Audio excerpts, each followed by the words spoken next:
근데 사진 잠깐 보겠습니다. 시소 사진이죠. 모두 한 번쯤은 타본 놀이기구입니다. 근데 이 시소에서 가장 어려운 게 하나 있습니다. 뭘까요? 균형을 잡는 겁니다. 한쪽으로 기우는 것은요, 그냥 쉽습니다. 대충 앉아도 한쪽으로 기웁니다. 그렇지만 시소에서는 균형 잡는 것이 매우 어렵습니다. 다음 화면 보시죠. 어느 쪽으로 계속 움직입니다. 가장 정확한 균형을 잡는다는 것은 매우 디테일한 작업이 필요합니다. 상대방의 무게를 고려해야 되죠. 그래서 위치를 잡아야 되죠. 혹시라도 움직이면 그거에 맞는 움직임도 이쪽에서 같이 동시에 이루어져야 됩니다. 그러니까 서로를 굉장히 민감하게 느껴야 이룰 수 있는 것이 바로 균형입니다. 악마는 어디에 있다고요? 디테일에 있다라는 거죠. 저는 그 표현이 균형에도 적용된다고 생각이 듭니다. 균형을 위해서는 상당한 디테일이 필요하고, 그 다음에 연습이 필요하고, 심지어 인격적인 성숙이 필요합니다. 여러분들, 우리는 삶에서도 이런 걸 느낍니다. 저 사람 참 균형 있다라고 할 때 그 사람이 무엇을 드러내는 지표냐면 그 한 사람의 성숙을 드러내는 중요한 지표이기도 합니다. 이 사람이 일을 하는 것과 쉼의 균형이 있다라는 거예요. 어제 저희 조카들하고 저녁에 잠깐 나갔다가, 오후에는 이제 제가 낮 시간에 함께 못 있다가 저녁에 이 타이슨스 코너에 집에 가까우니까 나경아 좀 더 돌아봐, 이제 이런 거예요. 그랬더니 둘이 그러더라고요. 이모부 이제 됐어요. 이제 시차도 좀 안 맞고 이제 쉬어야 되겠는 거예요. 맞아요. 노는 것도요, 일과 쉼의 균형이 있어야 됩니다. 그리고 사람의 인격은 어떤 균형이 필요하냐면 말과 침묵의 균형이 필요합니다. 침묵할 때 말하면 안 돼요. 말해야 할 때 침묵하면 안 돼요. 그러니까 이 말과 침묵의 균형, 이것이 성숙이죠. 우리가 자녀들을 배려하고 안아줘야 될 때가 있습니다. 그러나 때로는 훈육해야 될 때가 있습니다. 그때도 뭐가 필요해요? 균형이 필요해요. 여러분들, 식단으로만 건강 관리할 수 없어요. 우리는 운동을 병행하고 균형을 맞춰야 됩니다. 사람과의 관계도 마찬가지입니다. 가까이 해야 할 때가 있고 조금 거리를 둬야 할 때가 있어요. 그때도 우리는 균형이 필요해요. 끊임없이 삶은 우리에게 무엇을 요구하냐면 균형을 요구하고요. 이 균형은 굉장히 디테일하고 훈련이 필요하며 또한 우리의 성숙을 요구합니다. 근데 저는 신앙생활에서도 이 균형이 매우 중요하다고 생각이 들었습니다. 바로 예전적 예배, 이렇게 함께 드리는 예전적 예배와 삶의 예배의 균형이라는 거예요. 주일 예배 너무 중요하죠. 그런데 성경은 그 예배만을 강조하지 않습니다. 오히려 신약 성경에서는 예전적 예배의 순서에 대해서는 아무런 정보를 주지 않고요, 로마서 12장에는 오히려 이렇게 강조하더라고요. 함께 읽어보겠습니다. 시작.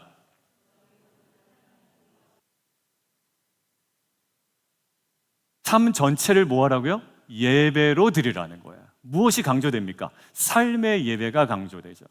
고린도전서 10장 31절 함께 읽겠습니다. 시작.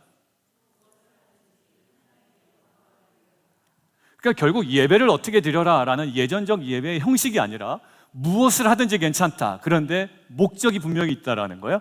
하나님의 영광을 위하여 예배하는 삶으로 살아가라는 겁니다. 자, 그런데 이 예배의 균형, 예전적 예배와 삶의 예배의 균형이 쉽지 않아요. 자, 그래서 오늘은 삶의 예배에 나름대로 성공했던 한 사람의 삶을 우리가 함께 좀 보려고 합니다. 그게 바로 누구냐면 오늘 다니엘이라는 사람이에요. 다니엘은요, 삶 전체가 예배였던 사람이었습니다. 근데 심지어 다니엘은 어떤 상황에 있냐면 우리보다 훨씬 어려운 상황 가운데 있었던 거예요. 예배당 없습니다. 당시에 믿음을 나눌 교회 공동체 없습니다. 큐티 나눔방 없습니다. 종교의 자유도 보장되지 않았습니다. 그러니까 삶 자체가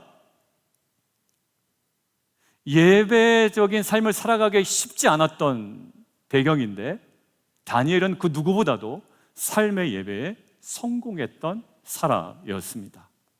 그럼 우리 이제 질문 하나 해야 됩니다. 어떻게 다니엘은 그것이 가능했을까라는 거예요. 그리고 다니엘의 그 삶의 예배는 어떠한 열매를 맺었을까?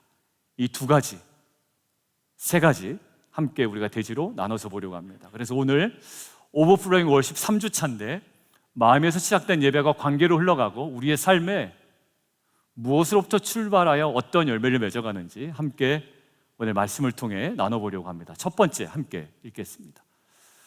자, 시작.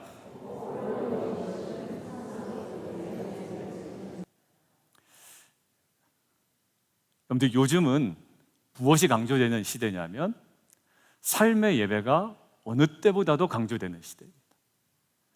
그래서 목사님이 조금이라도 말을 잘못하면 이런 태클이 들어옵니다. 목사님, 주일 예배만 중요한 게 아니라 모두 중요해요?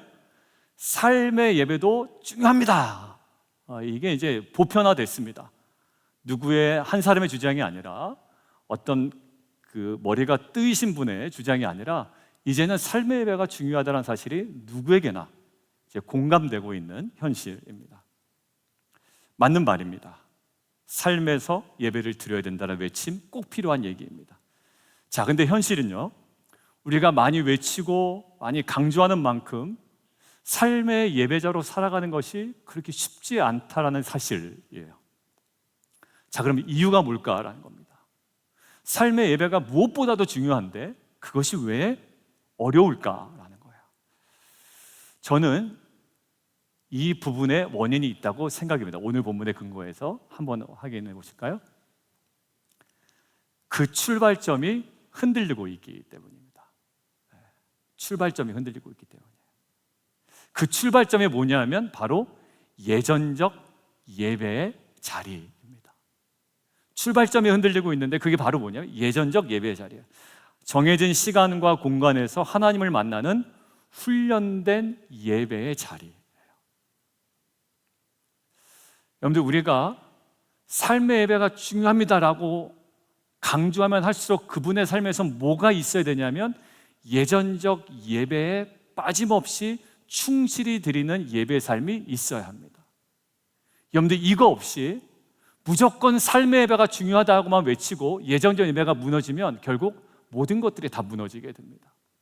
다니엘에게 있어서 매우 중요했던 삶의 예배에서 무너지지 않을 수 있었던 그 출발점을 함께 좀 보도록 하겠습니다. 10절 함께 보시죠. 읽겠습니다. 시작. 예, 무릎을 꿇고 기도하며 하나님께 감사하며입니다. 이 말씀이 너무 중요합니다. 전에 하던 대로 하루에 3번씩 무릎을 꿇고 기도하고 하나님께 감사했다라는 거예요. 여러분, 배경 아시겠지만 다니엘이 살던 곳은 예루살렘이 아닙니다. 바사 제국이에요. 이방 땅입니다. 정치적으로, 그리고 문화적으로, 그리고 영적으로 철저히 하나님을 어떻게 하는 지역이에요? 부정하는 지역입니다. 심지어 예배하면 지금 상황이 어떻습니까? 사자굴에 던져지는 위험이 있었던 시대입니다. 그런데 놀랍게도 다니엘이 지금 어떤 자로 살아가고 있냐면 여전히 하나님의 사람으로 살아가고 있고 삶의 예배에 성공하며 살아가고 있다는 거예요. 어떻게 해요? 늘 하던 대로 하루에 3번씩 무릎을 꿇고 하나님께 기도하는 예전적 예배로 자신을 지켜냈기 때문에 삶의 예배자로도 살아갈 수 있었단 말이죠. 무슨 말씀인지 아시겠어요? 삶의 예배가 너무 중요한데 그 삶의 예배가 진정한 삶의 예배로 뿌리내리기 위해서는 우리에게는 그 무엇보다 무엇이 중요하다? 출발점이 중요하고 그 지점이 바로 예전적 예배, 정해진 자리에서 하나님을 만나는 것이 매우 중요하다라는 거예요. 그 자리가 다니엘에게 뭐가 됐냐면 삶의 중심이 되었습니다. 그 중심이 흔들리지 않았기 때문에 위기의 순간에도 다니엘은 무너지지 않을 수 있었다고 저는 믿습니다. 단순히 외친다고 되는 것도 아니에요. 정의롭다고 되는 것도 아닙니다. 그 중심이 하나님 앞에서 예배로 지켜졌기에 어떤 상황 가운데서도 흔들리지 않는 삶의 예배자로 살아갈 수 있었다고 저는 믿습니다. 여러분들, 이것이 예수님의 모습에서도 나타나는데, 예수님이 십자가를 온전히 감당하기 위해서 한 걸음 한 걸음 걸어가십니다. 3년 동안. 근데 예수님이 낭만적으로 정의롭게 걸어가신 것이 아니라 예수님에게 보였던 특징이 하나 있죠. 예전적 예배의 자리를 놓치지 않습니다. 예수님께서 새벽 미명에 습관대로 어디에 가세요? 산에 오르셔서 기도하시죠. 그게 뭐예요? 예수님이 그 십자가의 일을 감당하기 위해서, 그리고 3년 동안의 공생애라는 삶의 예배에서 승리하기 위하여 놓치지 않았던 자리가 바로 뭐예요? 출발점, 예전적 예배의 자리였다라는 거예요. 여러분들, 우리는 바쁘다는 이유로, 힘들다는 이유로, 때로는 감정에 따라 예배 자리를 쉽게 놓칠 때도 있습니다. 저는 상황 때문에 예배 자리를 놓치는 건 정말로 안타까워요. 예배는요, 그럼에도 불구하고 눈물로 나오는 게 예배의 기도 자리예요. 사람과의 관계도요, 정기적인 만남 없이는 멀어지기 마련입니다. 여러분들, 제가 나영이하고 나경이 조카들 왔는데 그 요 며칠 동안 좀 얘기했다고 정이 가는 거예요. 이모부가 그렇단다. 지금 며칠 같이 있었다고 뭐 더 해주고 싶고, 오늘 저녁은 뭐를 사줘야 되나, 뭐 더 줘야 되나. 그러니까 그게 이게 정말 마음이구나라는 생각이 있었습니다. 여러분들, 사람도 정기적인 만남이 끊어지면 멀어지기 마련이에요. 하물며 하나님과의 관계 어떨까요? 하나님과의 관계가 없는데 우리가 무슨 정의를 외치듯 삶의 예배가 중요합니다 아무리 외쳐도 안 되는 거에 대해 삶에. 왜? 그 예전적 예배 자리가 우리 안에 중심을 자리 잡고 있지 못하기 때문입니다. 여러분들, 그래서 오버플로잉 월십은 감동적인 분위기에서 또 정의로운 어떤 결정에서 진행되는 것이 아니라 매일 예배 자리를 지키는 사람에게 오버플로잉 월십이 가능한 줄 믿습니다. 기도의 자리를 지키고 말씀 앞에 무릎 꿇고 예배 자리에 나아올 때 그 예배가 우리의 삶을 채우고 우리의 삶을 세우고 우리를 통해 세상으로 흘러가는 예배가 될 줄 믿습니다. 여러분들, 그래서 삶이 바쁘고 마음이 무너질수록 더더욱 예전적 예배 자리, 가능하다면 새벽 예배의 자리, 또 9월부터 시작되는 목요 성령 집회의 자리, 기쁨으로 참여하여 그것이 여러분들의 삶의 진앙지가 되고 삶의 예배자로 승리하며 살아가는 저와 여러분 되기를 주님의 이름으로 축원드립니다. 자, 두 번째입니다. 같이 한번 읽겠습니다. 시작.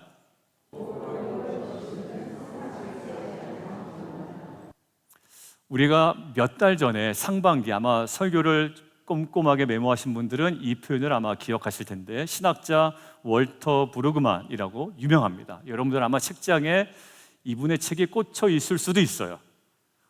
이 학자가 이렇게 얘기했습니다. 같이 한번 읽겠습니다. 영어 빼고 한국어로만 읽겠습니다. 시작. 예배는 저항이다.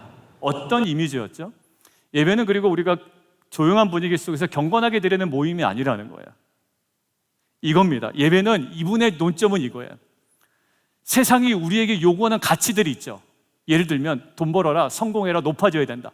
세상이 요구하는 가치에 내가 순응하지 아니하고 진정한 가치와 삶의 주인이 누구이신지를 드러내는 게 뭐라고요? 그게 바로 예배라는 거예요.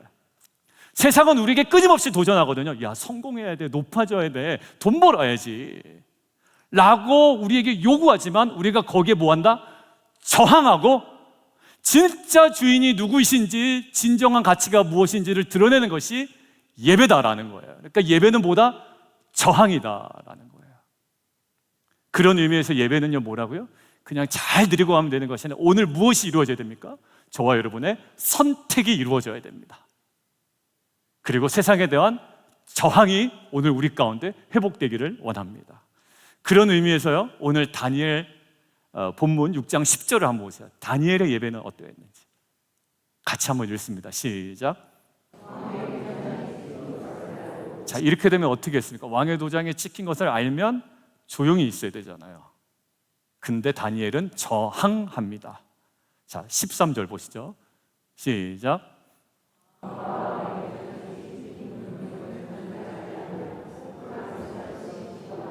왕의 신하들이 평가해요. 다니엘을 바라보니까 다니엘이 그러고 앉아 있는 거예요. 지금 다 알면서도 존중하지 않아요. 뭐 하고 있다고요? 저항하고 있다고요. 왕의 명령보다 하나님의 법을 더 중요하게 여겼다라는 거예요. 여러분들 예를 하나 들어볼게요. 여러분들 직장에 여러분들의 진급을 쥐고 있는 상사가 있고 여러분들의 월급, 샐러리를 올릴 수도 있고 내릴 수 있는 사람이 있어요? 그럼 그 사람 말 어떻게 해야 돼요? 잘 들어야 되죠. 잘 들어야 됩니다. 근데 괜히 의미 없이 반항하는 건 아무런 의미가 없어요. 순종해야 됩니다. 열심을 해야 됩니다. 그런데 하나님의 뜻과 다른 처분이 이루어진다면 여러분들 어떻게 한다고요? 그땐 저항하더란 얘기예요.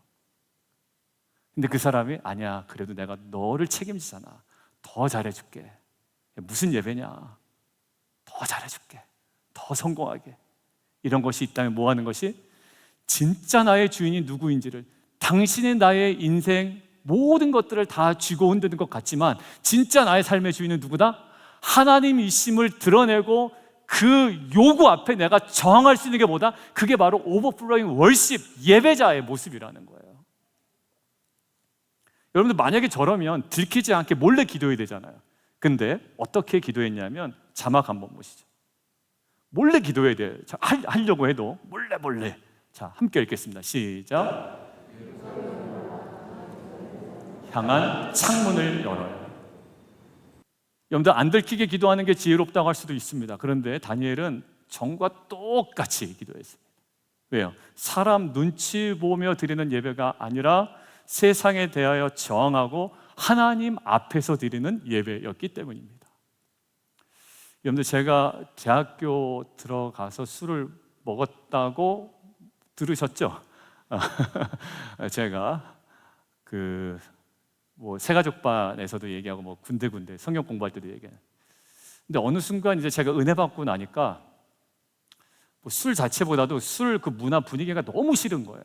어떤 분위기냐면 지키지도 못할 약속 막 남발하고 막 의리 얘기하고 그 다음에 막 남들 뒷담화 막 이야기하고 그 다음에 막 들떠가지고 이게 낭만이다, 세상 별거냐, 그 의미 없는 얘기들이 막 오고 하는 거예요. 그리고 막 서로 좋대요. 막 거기서 와 좋다 막 이러는 거. 근데 그게 어느 순간 너무 싫더라고요. 그래서 이제 신앙적인 결단도 있고 그래서 제가 이제 술을 안 먹겠다 결단을 했습니다. 그래서 이제 학과 모임이 있어서 이제 교수님들하고 다 같이 모임인데 그때 이제 그 교수님 한 분이 술을 따라 하시려고 그러는 거예요. 그래서 제가 교수님 제가 술을 안 먹습니다. 이랬더니 교수님이 피식 웃더니 그때 제일 윗선배가 학교 그 재학생 87학번이었거든요. 87학번들 계세요? 87학번 선배님이 불러요. 야, 일로 와봐. 얘가 술 안 먹는 된다? 이제 이러면서 막 웃어요. 근데 87학번이 뭐라 그러냐면 교수님 죄송합니다. 제가 대신 받겠습니다. 뭐 그런 문화 아시죠? 재영이 나중에 보자. 뭐 이러면서 그런 문화. 처음에 얼마나 비웃음을 당했는지 몰라요. 그런데 시간이 지나고 나니까 나중에는 존중해 주시더라고요. 그리고 쟤는 술 안 먹는 애라고 그냥 아예 따로 취급을 해줍니다. 때로는 예배자의 선택, 제가 이제 저의 상황이니까 금주를 얘기했지만 각자의 상황이 다를 수 있습니다. 여러분들의 결정이요 되게 막 비웃음거리가 되기도 해요. 뭐냐고 그게. 결국에는 그러나 그 선택을 기억하고 사람들의 진심을 압니다. 목사님 아니던데요? 예, 아닐 수도 있습니다. 그렇지만 여전히 사람들은 비웃어도 하나님께서는 품어주시고 귀하게 여겨주실 줄 믿습니다. 여러분들 우리 삶에서도 왕의 명령 같은 게 있어요. 일터에서, 학교에서, 사회 속에서 하나님의 뜻과 충돌하는 그런 메시지 그리고 선택의 순간들이 우리에게 있습니다. 그럴 때 오버플로잉 월십의 특징이 뭐라고요? 넘치는 예배? 나에게 요구하는 세상의 가치에는 뭐하고? 저항하고 이 진정한 만물의 주인이 누구신지에 대한 우리의 신앙의 고백, 이것이 저와 여러분의 오버플로잉 월십, 귀한 예배자의 사명, 그러한 삶이 되어야 될 줄 믿습니다.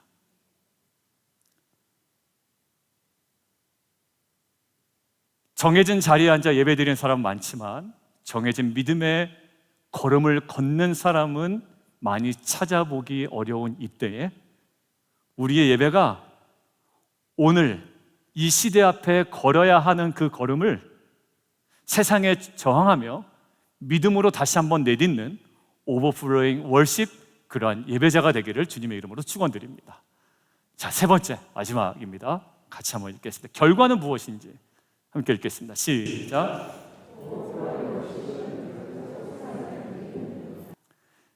여러분들, 다니엘은 조용히 혼자 예배했죠. 늘 하던 대로 하루에 3번씩 무릎을 꿇고 창문 열고 늘 하던 대로 기도했습니다. 조용히 예배했을 뿐입니다. 여러분들 새벽 예배 나오시는 분들 조용히 예배 드리고 가십니다. 때로는 합심 기도도 하지만 기도하고 가십니다. 아무도 몰라요. 누가 새벽 예배에 정기적으로 나오는지 잘 모르시죠? 꼬박꼬박 나오신 분들 계십니다. 우리 권사님들 또 집사님들 나오십니다. 근데 아무도 몰라요. 저는 알지만 세상에 누가 버지니아에서 빛과 소금 교회 새벽에 누가 나오는지 누가 알아줍니까? 그런데 다니엘의 조용한 기도가, 조용한 예배가 결국 세상을 흔들어 버립니다. 자, 26절 한번 읽겠습니다. 자, 시작.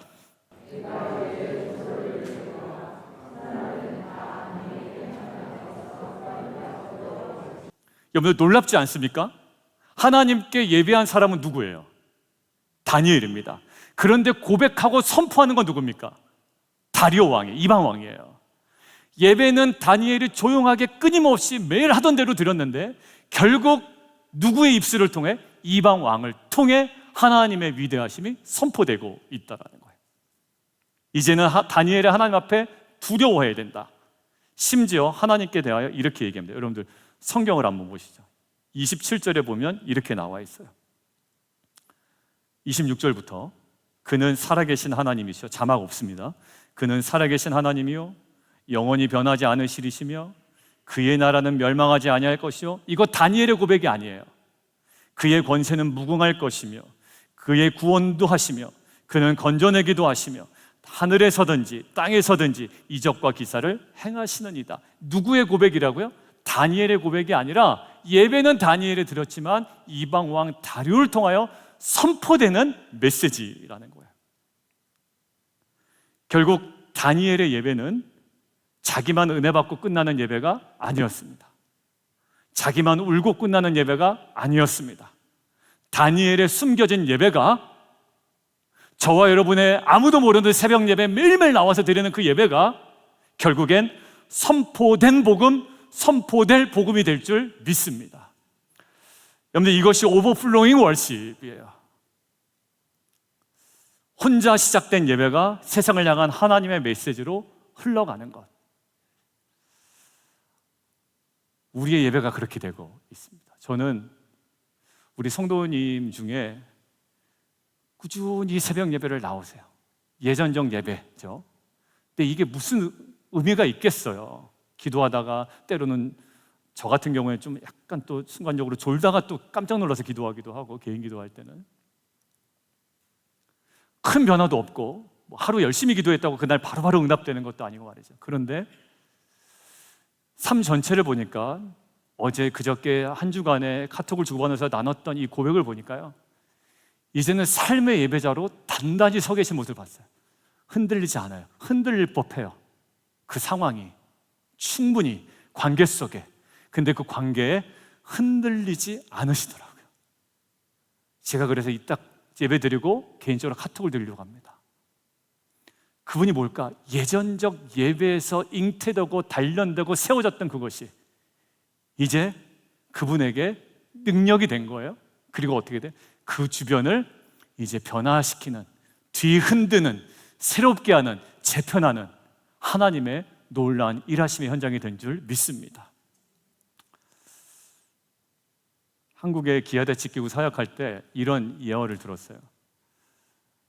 평범한 회사원입니다. 뭐 부장도 아니고 팀장도 아니고 임원도 아니에요. 그런데 이 회사원이 출근하면 가장 먼저 하는 일이 있습니다. 책상에 정돈되어 있는 책상 앞에 앉아 기도하는 거예요. 하루를 맡기고 하나님을 인정하고 예전적 예배를 그 자리에서 드리는 겁니다. 여러분들 이거 다 형식적인 거라고 생각하잖아요? 아니에요. 하나님을 인정하는 예전적 예배를 거기서 드립니다. 누구에게 보이려고 한 것도 아닙니다. 그런데 자기 마음을 주님께 올려드리는 조용한 기도요 예배였는데 갑자기 부서에서 문제가 생겼대요. 모두가 당황했대요. 그런데 팀장이 그 사람을 부르더란 얘기예요. 그래서 뭐라 그러냐면 혹시 당신 기도할 수 있냐? 이렇게 물어보더래요. 그분이 예수를 믿는 사람이 아니었습니다. 내가 요즘 너무 힘든데 당신은 흔들리지 않아 보인다. 여러분들 그 조용한 예배가 세상 한가운데서 하나님의 임재로 흘러가 그 팀과 부서를 변화시키는 능력이 된 줄 믿습니다. 무슨 예배요? 조용한 예배요. 여러분들 오늘도 저와 여러분의 예배는 누군가에게 조용히 지나가는 장면처럼 보입니다. 아이고 집사님 오늘 새벽에도 나오셨구나. 그냥 이렇게 지나가는 예배일 수 있어요. 그런데요, 그 예배가 진짜라면, 그리고 그 기도가 깊다면, 그 순종이 삶으로 이어진다면 반드시 세상은 흔들릴 줄 믿습니다. 다니엘 한 사람의 예배가 바사 제국 전체 조서를 바꿔버렸어요. 원래는 안 돼요. 그렇게 하면 어떻게? 죽어야 돼요. 그런데 다니엘 한 사람의 예전적 예배, 끊임없는 예배가 바사 제국 전체의 질서를 재편하는 출발점이 되었습니다. 여러분들, 저와 여러분의 그 조용한 예배, 예전적 예배의 자리가 가정을 바꾸고 직장을 바꾸고 일터를 바꾸며 이 노던 버지니아와 DMB 지역을 흔드는 예배가 될 줄 믿습니다. 오늘 말씀 정리해 갑니다. 다니엘은 삶의 예배에 성공했던 자였습니다. 그에게 비결이 있어요. 하루 꼬박 3번 하던 대로 무릎 꿇었던 예전적 예배를 놓치지 않았던 다니엘이에요. 그냥 삶의 예배가 중요하다라고 외친 자가 아니라 삶의 예배로 외치진 않아도 삶의 예배로 승리할 수 있도록 예전적 예배를 놓치지 않았던 자. 두 번째는 세상의 요구에 저항했던 겁니다. 예수님이 예배의 삶을 사셨다고 한다면 어떻게 저항하셨나요? 돌을 떡으로 만들어봐라. 너에게 사람들이 꿈뻑할걸? 뛰어내려봐라. 하나님께서 구하시고 사람들이 너에게 큰 권위를 부여할 거야. 이게 세상의 메시지인데요, 참된 예배자의 삶을 살아갔던 예수님은 어떻게 하죠? 그 사단의 메시지에 저항합니다. 그리고 어떤 메시지를 전하죠? 사람은 무엇으로 살지 않는다? 떡으로만 살지 않는다라는 거예요. 기가 막히죠? 참된 예배자는 저항합니다. 그리고 예수님께서 결국 참된 예배자로 매일 산에 올라가서 예배를 드림으로, 그리고 마지막 십자가 직전에 겟세마네 자리에서 하나님께 간절히 찾으며 간구했던 예배자로 서실 때 예수님의 조용한 예배가 결국 모든 인류의 죄를 구원하는, 저와 여러분을 살리는, 죄인은 죽을 수밖에 없는데 우리를 다시 살아나게 하는, 이 모든 온 세상의 질서를 재편하는, 뒤흔드는 능력이 된 줄 믿습니다. 무엇으로요? 예수님의 겟세마네 기도의 그 예전적 예배가, 그 예배로 한 걸음 한 걸음 걸어가셨던 그 삶이, 십자가에서 내려와 봐라 도전했던 그 메시지에 저항하고 끝까지 달려 계심으로 이루셨던 구원의 복음이 이 세상의 모든 질서를 재편하는 구원이 된 줄 믿습니다. 거룩한 저항을 선택해 나가는 저 여러분 됐으면 좋겠고, 그래서 저와 여러분의 오버플로잉 월십이 세상을 바꾸는 능력이 되기를 원합니다.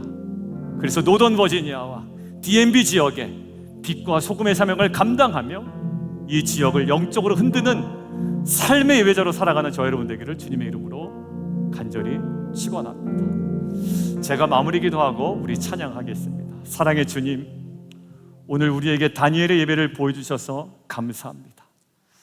삶 속에서 예배자를 지켰던 그 한 사람처럼 오늘도 정해진 예배 자리를 다시 세우게 하여 주옵소서. 왕의 명령보다 하나님의 법을 따랐던 다니엘처럼 우리도 이 시대의 흐름보다 주님의 뜻을 따르는 저항의 예배자가 되게 하여 주옵소서. 하루 3번 무릎을 꿇었던 그 자리가 온 세상의 삶을 흔든 것처럼 우리 예배도 가정과 일터와 도시를 흔들고 다시 세우는 중심 되게 하여 주옵소서. 예수 그리스도의 이름으로 기도드리옵나이다.